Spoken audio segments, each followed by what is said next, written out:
आपके स्क्रीन पर यह खालिस्तानी समर्थक और भारत जिसे आतंकवादी बताता है हरदीप सिंह निज्जर। यह इंसान जो कनाडा में रहकर भारत विरोधी काम करता रहा और इसकी हत्या जून 2023 में कर दी गई रहस्यमय ढंग से एक गुरुद्वारे के सामने। अब इसकी हत्या भारत और कनाडा के बीच में जबरदस्त तनाव का विषय बन गई है। हालात इस कदर पहुंच गए हैं कि भारत और कनाडा के बीच में रिश्ते इस कदर खराब नहीं हुए जैसा कि अब हो रहा है। सबसे पहले मैं आपको बतलाता हूं हुआ क्या। यह है कनाडा के प्रधानमंत्री जस्टिन ट्रूडो। जस्टिन ट्रूडो अपने पार्लियामेंट में आते हैं और इस बात की घोषणा करते हैं कि हरदीप सिंह निज्जर जो कि एक कनाडा का नागरिक है, उसकी हत्या के पीछे भारतीय एजेंसीज का हाथ है।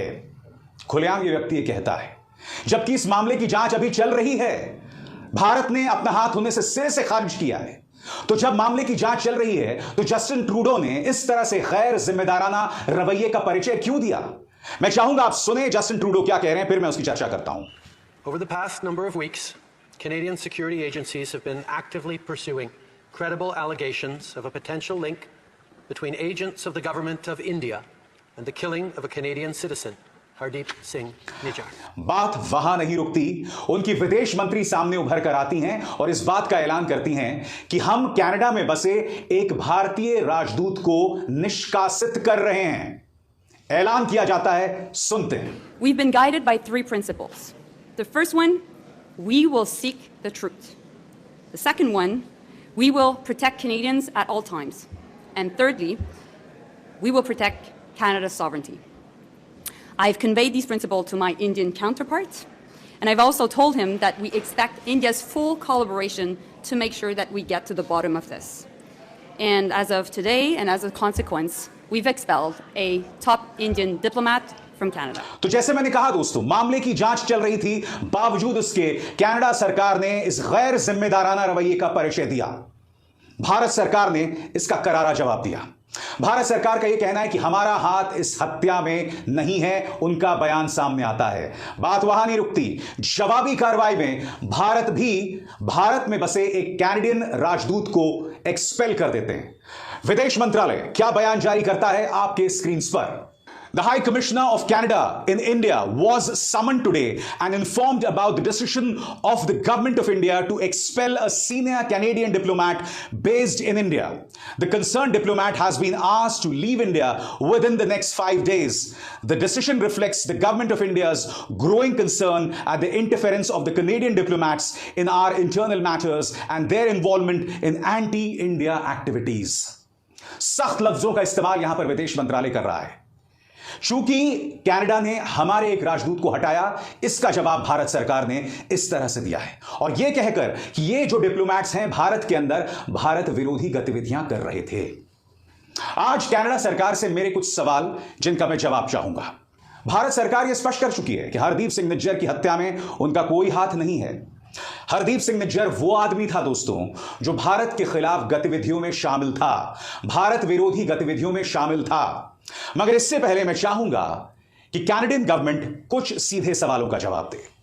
दोस्तों, हरदीप सिंह निज्जर वो आदमी था जो एक गलत पासपोर्ट पर कनाडा में प्रवेश करता है, अपने आप को रवि शर्मा बताता है। बात वहां नहीं रुकती। उसके बाद वो कैनेडियन प्रशासन को यह भी बताता है कि मेरे साथ भारत में अत्याचार हो रहा है, मगर कोई सबूत नहीं दे पाता। फिर वो एक कनेडियन महिला से शादी करता है और यह सोचता है कि कम से कम इसकी बदौलत उसे नागरिकता मिल जाएगी। इन तीनों मोर्चों पर कनेडियन सरकार उसे नागरिकता नहीं देती, उसे शरण नहीं देती। मगर फिर कुछ महीनों में रहस्यमय तरीके से हरदीप सिंह निज्जर को नागरिकता मिल जाती है। सवाल कैनेडियन सरकार से कि अपने रिकॉर्ड्स को खंगालिए। आपने खुद एक नहीं, दो नहीं, बल्कि तीन बार हरदीप सिंह निज्जर की याचिका को खारिज कर दिया था, उसे नजरअंदाज कर दिया था।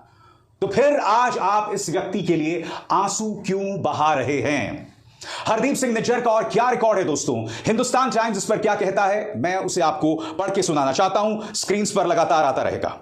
A key functionary in the Khalistani network, Nijjar was declared an individual terrorist under the Unlawful Activity Prevention Act in July 2020. He was accused of involvement in multiple cases of targeted killings in Punjab and funding secessionist activities. Nijjar was also blamed for instigating anti-India activities and been in touch with Pakistani agents. साल 2020 में UAPA के अंतर्गत इस आदमी को आतंकवादी घोषित भारत सरकार ने कर दिया था। यह इंसान पाकिस्तानी एजेंट से लगातार संपर्क में था। पंजाब के अंदर पृथकतावादी गतिविधियों में यह व्यक्ति शामिल था। यही नहीं, पंजाब के अंदर टारगेटेड किलिंग्स में भी इस व्यक्ति हरदीप सिंह निज्जर का नाम सामने आ रहा था। आगे, Nijjar was associated with Babbar Khalsa International before joining Khalistan Tiger Force and becoming its head. यह व्यक्ति बब्बर खालसा इंटरनेशनल के साथ जुड़ा हुआ था और उसके बाद खालिस्तान टाइगर फोर्स का मुखिया बन गया। Nijjar traveled to Pakistan to meet KTF leader Jagtar Singh Tara and handlers in the Pakistani spy agency ISI sometime in 2013-2014. Nijjar साल 2013-2014 में पाकिस्तान जाता है, जहां वो मुलाकात करता है जगतार सिंह तारा के साथ, जो एक आतंकवादी है जिसे शह आईएसआई दे रही है। सीधा सवाल, इस व्यक्ति के ऊपर कनेडियन सरकार आंसू क्यों बहा रही है?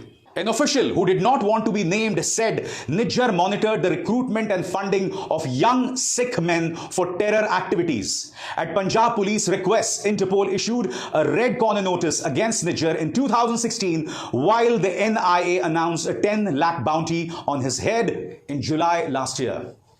NIA ने इस पर 10 लाख का इनाम घोषित किया था। यही नहीं, पंजाब पुलिस की रिक्वेस्ट पर इसके खिलाफ एक इंटरपोल रेड कॉर्नर नोटिस जारी किया गया था। और सबसे शॉकिंग, यह इंसान पंजाब के युवाओं को बरगला रहा था खालिस्तानी आंदोलन से जुड़ने के लिए। यह व्यक्ति लगातार कोशिश कर रहा था हमारे शांतिपूर्ण पंजाब के माहौल को भंग करने के लिए। बड़ा सवाल यह है कि इसकी जो गैर जिम्मेदाराना गतिविधियां थी, उस पर प्रधानमंत्री ट्रूडो खामोश क्यों थे? क्या यह सवाल नहीं उठना चाहिए? आखिर क्या वजह है कि इतनी जल्दबाजी में आपने हमारे एक डिप्लोमेट को निष्कासित कर दिया, जबकि मामले की जांच अभी भी चल रही है? आपके पास क्या सबूत है कि भारत का उसमें नाम है? और सबसे बड़ी बात, मैं आपसे कुछ और पूछना चाहता हूं। 2 पल के लिए अगर मैं मान भी लूं कि इसके पीछे भारत सरकार है, सबसे बड़ी बात, यह व्यक्ति जिसे भारत एक आतंकवादी मानता है, जो भारत विरोधी गतिविधियां करता है, इसके बारे में कनेडियन सरकार क्या कहती है? और यह ना भूलें, चाहे अमेरिका की CIA हो या फिर इस्राएल की मोसाद, इनका लंबा चौड़ा इतिहास रहा है। ये लोग विदेशी जमीन पर जाकर अपने मुल्क के दुश्मनों को मौत के घाट उतारते हैं। पश्चिमी देशों के दोहरे मापदंड स्वीकार नहीं किए जा सकते। खबर यह भी आ रही है कि अमेरिका इस खबर से बहुत व्यथित है। तो मैं एक बात स्पष्ट कर दूं, अमेरिका अपने गिरेबान में झांके, अगर उसे व्यथा सुनाई दे रही है या व्यथा महसूस हो रही है, उसे इस बात पर गौर करना पड़ेगा कि आप भी विदेशी जमीन पर जाकर आतंकवादियों पर निशाना साधते हैं।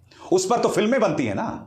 बताइए, मोसाद ने जिस तरह से उनके ओलंपिक खिलाड़ियों की हत्यारे को लेकर उन्होंने पूरा मिशन रचा था दोस्तों, और सबको मौत के घाट उतार दिया था, उस पर उन्होंने बाकायदा एक फिल्म बनाई थी। हालांकि फिल्म अमेरिका ने बनाई थी, जिसके डायरेक्टर थे स्टीवन स्पीलबर्ग, और फिल्म का नाम जैसा कि आप जानते हैं म्यूनिक था। मगर आप तो उसे रोमांटिसाइज करते हैं, एक बहुत बड़ी चीज बताते हैं। सबसे बड़ी बात, भारत ने अपना नाम होने से इनकार किया है। दूसरी बड़ी बात, अगर भारत के खिलाफ कोई गतिविधियां कर रहा है तो उसको लेकर मेरे मन में कोई सहानुभूति नहीं है। इस बात से इनकार नहीं किया जा सकता। इसीलिए मेरा मानना है कि कनेडियन सरकार की जो हरकत है वो बहुत ही इमेच्योर है, बहुत ही अपरिपक्व है। अभिसार शर्मा को दीजिए इजाजत। नमस्कार।